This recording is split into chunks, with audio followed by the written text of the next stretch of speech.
Hello, everybody. Welcome back. Oh, got to move the Hugie monster out of the way. Up on the stand today, we have Lotus. Floating around on the floor, we have Hugo, Bailey, and Sophie. The little dogs are back with me, loving every minute of being out and available.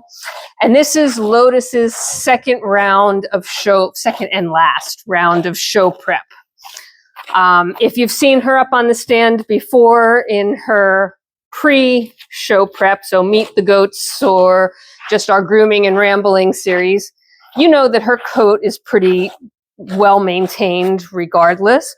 But once she's washed and groomed, I mean, my God, she's just stunning, right? This is my pride and joy. Lotus is a second generation racing for home goat. She was the product of a breeding that I put together, one of the first breedings I put together with actual focus and knowledge on, what I was looking to do, what I was looking to achieve, how I might go about it genetically. She was really the product of that first round attempt. And I do burst with pride every time I see her. Is she perfect? No, not at all. Not by any means. Are there goats out there that are much better than her? Absolutely. But she's pretty good for my little farm and my little herd, and I'm pretty proud of it. Isn't that right, madam? So today we are doing a full-on re-groom, wash, condition, brush, wash, condition, comb, spray, and send her back out to the pasture. It should go quicker than the last time, even though she's a larger goat, so there's a little bit more footage or square footage to cover. She is already clean. You saw, brushing her through didn't require any work on any knots. I don't expect to find anything significant. I might find a few things here or there that I have to work on as we get her wet and through the process. But unlike last time where, we were really doing that first round and getting all of the dirt off her skin and underneath and really, having to work at it, this is now touch up. Surface dirt, whatever she picked up over the last week. And after that, any last minute, tangles or knots that might show up. And again, they might show up because they were being blocked by all the bigger stuff that we took care of last week, right? So we might find a few things here or there, but not much. And that makes this go much faster. I use a lot less shampoo on the second round, right? I don't need to really get them so covered. I still use enough, more than enough, frankly, I'm sure, but I want to make sure that every strand of hair has been shampooed twice, that her skin and what would be like our scalp is nice and clean. She's not going to stay perfectly pristine because she's going to go back into the stall in the pasture for another 24 hours before we leave, but it's going to be the best that I can do for her and for the rest of her show goat companions. So that is what we're doing today. But I have talked about this show incessantly. You guys are bored to tears. So let's talk about something else. We've had incidents already throughout these grooming sessions where, spiders have dropped on me. The weather has changed. So the last round of baths, the weather was 80 plus degrees. This round, the weather is 50 plus degrees Fahrenheit. I was hoping it would get to 60, but it's already afternoon and it's not. So we are in 55 degree weather. It's a comfortable 55. The wind is laid down a bit. The sun is shining pretty brightly. There's no cloud cover. So it's comfortable, but it's a lot colder. And that's only a week difference, right? Like we were literally 80 degrees 2 days ago. So yeah, crazy stuff. Fall in New Jersey. I'm just happy we have a fall this year. There have been years that we go straight from summer to winter and fall never really even passes us by. So what happens after the show, right? Like all this build up for weeks and weeks and weeks. You've heard me talking about it. First, it was what decisions to be made about who to bring. Then it was, can we go? Can the schedule work? How do we get farm coverage? Then, of course, it's all this prep and load up. So, like after all that, oh my gosh, what happens? Well, we come home and everything goes right back to normal as if the show never existed. Hopefully we have some ribbons and some bragging rights that I can share with you. But really, like we'll get home from the show Sunday night. We will unload the goats into the pasture, feed everybody dinner because that's about the time that we'll get home. And then we will maybe watch Sunday Night Football, maybe if we're lucky. Not sure. Most of the time we're pretty tired. And then it's right back to the work week. There's, no ifs, ands, and buts about it, right? Like it's just right back to it. And right back to normalcy. So I will have some extra chores that have to get done on Monday that didn't get done over the weekend, like stall cleaning. I, of course, have only groomed the show goats for the last 2 weeks, so the rest of the goats need to be groomed. And yeah, it's as if the show never happened. So you kind of got to wonder, and sometimes I wonder myself, why do I make this such a big deal? Why do I get so amped up about it? Why do I spend so much time thinking about it and preparing? I don't know. I just do. I enjoy it. I really look forward to it. I like to connect with my fellow breeders. They've become friends. They've become almost family. And even though we only see each other in person maybe a couple times a year if we're lucky, I feel that I know them well. I've seen their herds grow and improve. They've seen my herd grow minimally and improve. And we just, we really do enjoy it. We have fun. There's, of course, healthy competition, but it truly is healthy competition. And there's a lot of camaraderie. A lot. And I have seen other breeders groom someone else's goats when time has become short. And as you know, grooming is quite the undertaking. So for a breeder who's competing against you to do that for you is in a tremendous favor. I've seen it happen multiple times where people will jump in and help. Of course, we all help show each other's goats. So I have 3 goats going into the same class, and I'm not concerned about that at all, even though I only have 2 handlers, Farm Hubby and myself. We will have one of our friends and family that isn't showing, and by friends and family, I mean other breeders, take the 3rd goat into the ring for us. And I am confident that they will present and show that goat just as well as I would. Probably better, frankly, because I'm not good at it. So sometimes, I almost want to say, here, take the one I think might win, because you're going to show her better than me.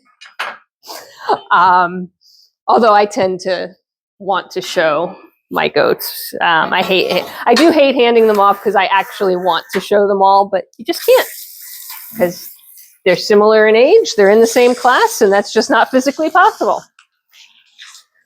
I will show other people's goats this weekend. I'm already signed up to show a couple of bucks because I don't have any bucks going into the ring. Both of my bucks are master champions already, and there's no need for me to bring them. So yeah, it's going to be a nice time.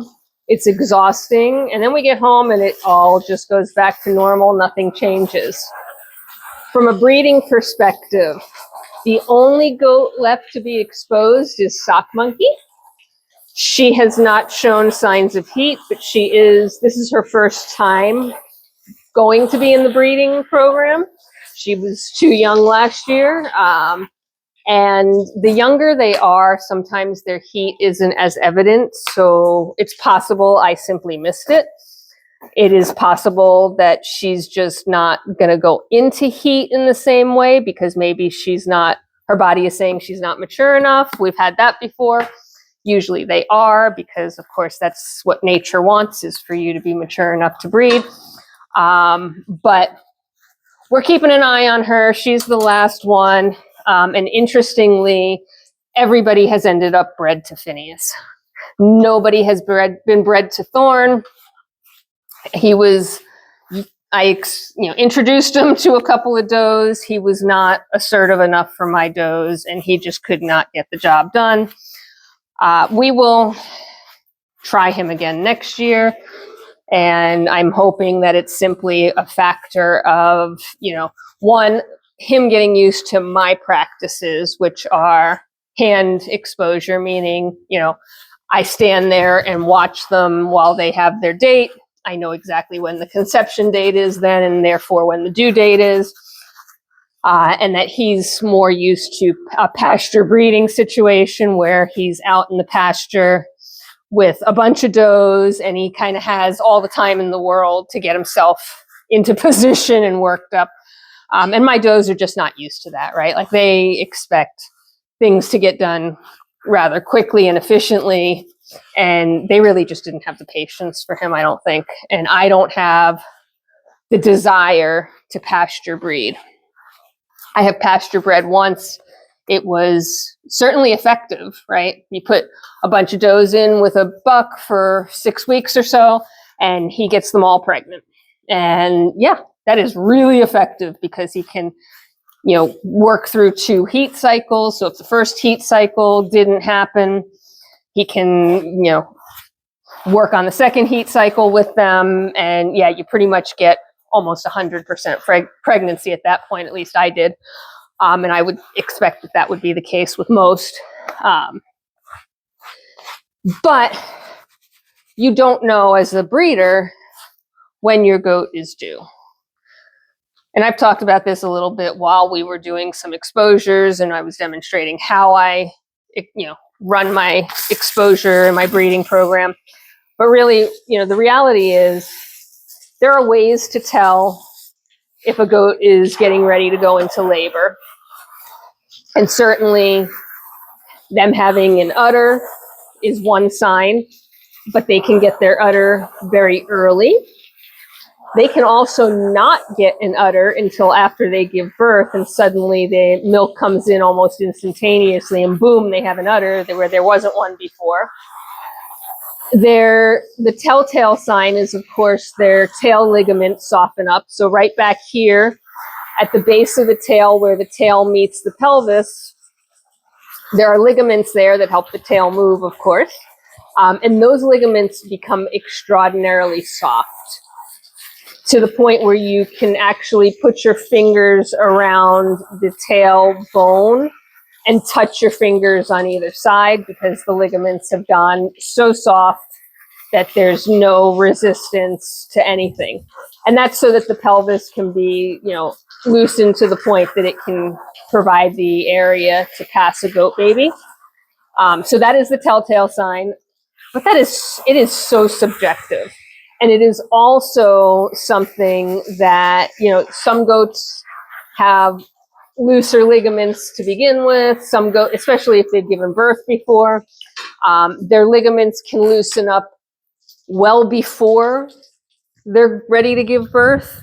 They won't get totally loose before they're ready, but certainly, again, it's a subjective thing. You're comparing it to what you think you know of your goat and what you think you know of just in general how they feel, but it's comparative. And it's not something that you can swear, okay, I felt them this morning, they were fine, and now I felt them tonight and they're not fine, and we're going to have babies tonight. No, that's not the way it works. It could be, I felt them this morning and they were fine. I felt them tonight and they're a little bit looser, so I think babies are coming. But then it could be babies are coming in 12 hours, in 12 days. So pasture breeding for me, as somebody who wants to be here for the birth of my goats is a problem, because it just doesn't give me that solid, I know what the window of time is answer that I need to really run it. It also, knowing the due dates and having a bit more focused due dates in terms of, birth windows, it does give me the ability to manage my work schedule. I don't take time off for a breeding season or for kidding season. That would not be an effective use of my time.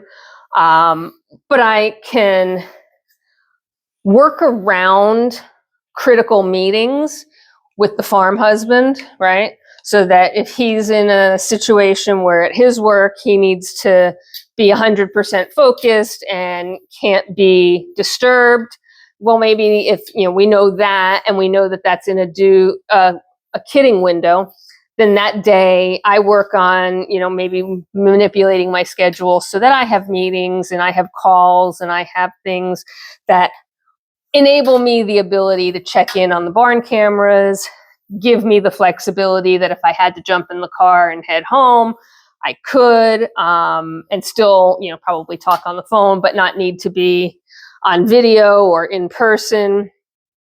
Travel schedules, because business travel comes when business travel comes, right? Doesn't respect kidding season. So, we try and navigate that by knowing our due dates. And due date windows are really, I know this quote unquote exact date based on science, based on the fact that I know when they were exposed. So I theoretically know the conception date. But it's really a plus or minus 10-day window. And that's where knowing the signs and knowing the way that the goat acts before they go into labor, knowing, having the ability to check in on them in the morning, check in on them in the evening, and really get a better perspective qualitatively. Still not quantitative, but qualitatively, in terms of, their udder is now much more full than it was yesterday. Kidding's getting closer. Their ligaments feel much softer than they were yesterday. Kidding's getting closer. And since we know that we're in that specific window, it gives me much more ability to manage the flexibility to be here or to have farm husband here. And he's just as good as I am in terms of managing kidding, other than you've heard the story before about when he fell asleep and slept through one. If you haven't heard that story before, go look it up. It's the story of while I was on a business trip and I was in Korea while one baby was being born, and I was watching it on camera, and poor farm hubby was asleep on the couch, getting in trouble from me as I'm calling him, going, why aren't you in the barn? Are you kidding me? There's a baby on the floor. Fun times. So yeah, I told that whole story earlier this year. I don't know, maybe 2 or 3 months ago. You can look that up. I won't remember to link it. I would love to remember to link it, but I won't.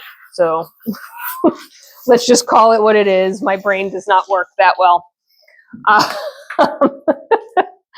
I wish it did, but it doesn't anymore. So anyway, like I said, we want to be available. The goats should kid naturally, and they usually do. They don't need our intervention. They really don't need us to be there. But for me, the ideal state is I am in the barn when babies are hitting the ground. I am able to intervene if necessary, more often than not. And again, ideally, I am not intervening. I'm just watching the process happen. But if there's multiples coming, sometimes they come very quickly, one right after the other. And so baby one is sitting there, shivering and sopping wet and not cleaned up. While baby two is being born, I can intervene and start to dry baby one and give mom a chance to focus on baby two. I want to also be able to understand and know that the babies are strong enough to stand up on their own and to nurse, and to get colostrum, which is critical for that first few days. Mom's colostrum is what passes some immunities to them. It really is critical for them to get that. And they really should be able to stand up and nurse within, 30 minutes to an hour of being born. And usually it's much less than that, but, we can't be extreme. It doesn't have to be within 5 minutes, but it should be relatively quickly. And most of the babies do that just fine, but mamas have long, beautiful, flowing hair that makes it hard to get for a baby to get under there and find it, find the teat, find the way to nurse. Once they find it, then I guess it must be scent, right? Their scent is on it. They can find it again. But the first time looking for it, they're babies. They've been born or they've been alive for about, 15 minutes, let's call it. And they're standing on wobbly legs and they're trying to shove their nose up under mom. Mom has just given birth, so she's kind of painful still. And although her instinct is to allow her babies to nurse, when they're in there, bouncing around underneath her, trying to look for a teat, it can be annoying to mom and it can be a struggle for the baby to find it the first time. So again, I like to be there to make sure that they're able to do that. Sometimes I have to help them do that. They'll be trying to nurse her armpit and the teats are back here, bud. So we try and make sure that they are able to confidently find a teat. They can navigate that. And then once all of that is done, we put mama and the babies in our kidding pen. That is the only time they go in the kidding pen, which is a small pen that keeps mom and the babies sort of confined to an area where we have a heat lamp for them because babies are born in winter. And beyond the heat lamp, there's no risk of the babies wandering off and getting cold because they're confined to an area where even if they wandered to the far reaches, they're still going to be close to mom, right? And mom's body heat. They're also not having to chase mom around to nurse from her, right? They're able to get their legs under them. It gives them a 48-hour head start on just how to be a baby goat.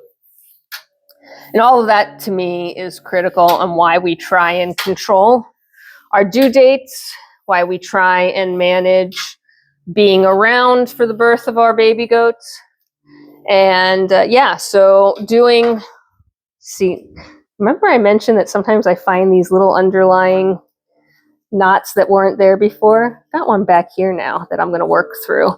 But yeah, that's why, again, managing due dates and breeding, not through pasture breeding, but by the dates that you see that we do, right? In the center aisle, it's still perfectly natural. I'm not doing artificial insemination. We're not forcing the issue. The goats still have to do what goats do. And they still have to procreate naturally, but they're doing it in a controlled environment where I am aware that the job has been done. I know then that there is a potential conception date and therefore a potential due date. And if the goat goes into heat again after that potential conception date, then we know that that date isn't any good and we move to the next one, right? We do it again.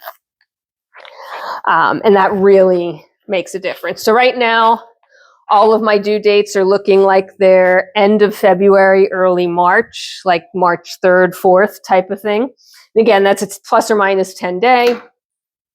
And we want to know the due dates to that specificity. Don't quote me on those due dates though, right? Don't mark your calendars yet because I still have to wait to see if any of the goats go back into heat. If the goats go back into heat, then they'll be re-exposed, and that re-exposure will push due dates to end of March, right? I know, Lotus. I know. So I am just touching up her head. I am not going to be shampooing her head again. I am putting a little bit of conditioner on her bangs, and I'm doing that so that when we're at the show, I can get them to lay as flat and as smooth and as long as possible. She doesn't have a ton of bangs left as an older goat, but we want to give her every advantage. And I won't even be rinsing that little bit of conditioner off, because again, I didn't put a whole lot. I put like one little squirt on my hands, and I'm just gonna leave that in, and that'll give it just a little bit of weight so that on Saturday morning, when I brush her right before she goes into the ring, we can get those bangs to lay as flat as possible. So she is done. She's about done. You can tell, you can notice she's shivering a little bit, I think. Part of that shivering is certainly she's wet and it's a little bit chillier than normal. But the other part of it is she's just done, right? She's been groomed twice now in a week. Her patience is at the level of, I am done with you. And she does not like the dogs. And she can see Hugo below her, and that does bother her, actually. She really does not like the dogs. She's the only goat that is bothered by the little dogs. All the goats are bothered by Tonka. Because he's still annoying as all get out to them. But she's the only one that's bothered by the little dogs. She is focused on him snoodling around below her.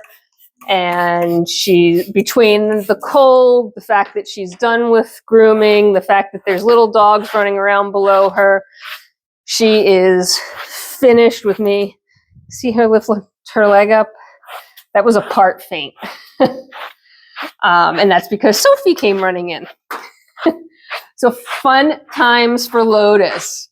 But she is a good girl. We have made it through. We are finished. I am going to call grooming session 2 done. We're going to do a little cleanup, and we're going to get her back out into the pasture to dry off and hang with her other goats. And I've got 2 more to go. I hope you are having a fabulous day wherever you are in this world. I wish you the best day ever, similar to what Phineas had recently. And take care of yourself, take care of each other, and I'll talk to you at the next one. Bye for now.